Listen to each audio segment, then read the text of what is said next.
So the first thing I'm seeing is this caulking is cracked right here. Obviously, if we're thinking about this from a wall perspective, water can run back into here. There is drying behind this. I'm not 100% sure if the house has that. But I mean, this could be a leaking point. If we had water running down right into here, it could seep back in. Second thing I'm seeing is that this isn't wrapped. What I would do usually is take this piece, cut it right here, and then wrap it. Like, see how this piece right here, it butts up? Yeah. This is creating a seam right here. It's like a bucking seam, basically, to where, you know, you have this gap where water could pull back into. Okay. So usually what I would do is take this, cut it, make a bend here, and then bend it around. So it almost like this would be like your first piece of flashing connected. Okay. That's another thing I would do just to try to mitigate this issue. The other thing I'm seeing is that what you want to do, and what 90% of manufacturers are going to recommend, is one piece of step flashing for every one shingle. You can see here they did 2 shingles, piece of step flashing, 2 shingles, piece of step flashing, 2 shingles, piece of step flashing. As I said, like 90% of manufacturers are going to recommend 1 piece of step flashing per every 1 shingle. Yeah. Reason being, you got to think that this is the end of our piece of step flashing, and that's all that water has to track back. Instead of doing 1 piece of step flashing for every 1 shingle, right?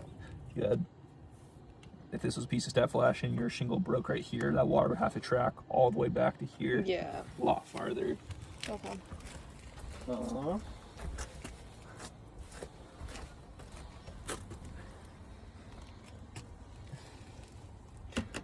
It's pretty well overlapped.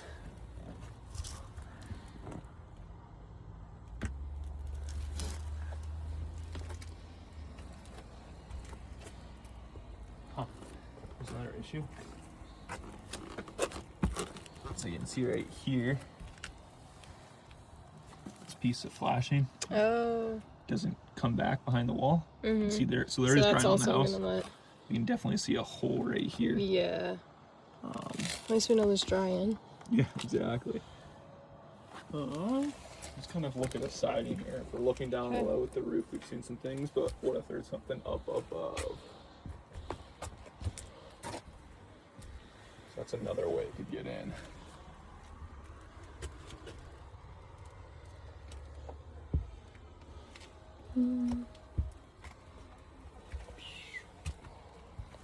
Right, I'm kind of looking for areas maybe where caulking lines broke. Maybe a broke piece of siding. Things like that. Right, because I mean, if you think about water, it could either be on this roof or it could be up above on the 2nd story roof going down the wall, and then it's just tracking out there.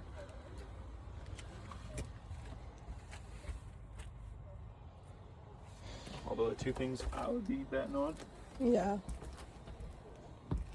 This guy and that guy.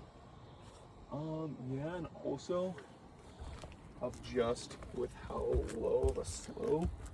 Man, I really doubt that though. But maybe.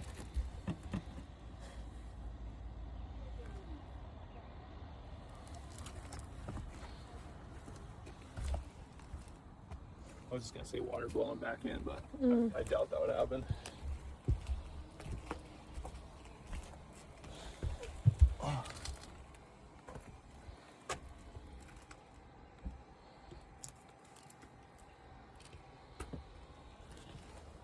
So when you say wrap it, what do you mean? Like wrap it with? Like you make a cut right here. Right, if I made a cut right here, I could bend that piece of metal on the other side. Just kind of direct the water away from going in here, or?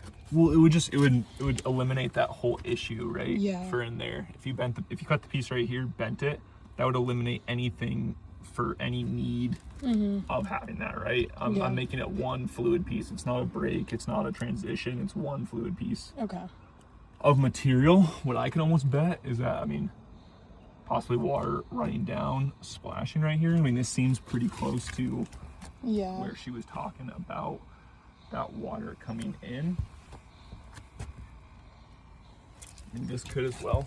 Water Yeah. tracking back that one, I don't see as much. It could also be an issue. Mm-hmm.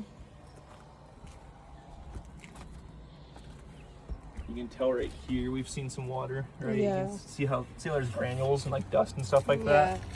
You can tell that water's obviously sat in there. That's another area we could definitely look at, is like Just kind of putting reseal that, or like putting some caulking down, like a bead of caulking running from top to bottom there, just to seal that all out. That could be another area. Another thing I was thinking is, what if, you know, the step flashing doesn't tuck up underneath here as much? We probably don't have the video too.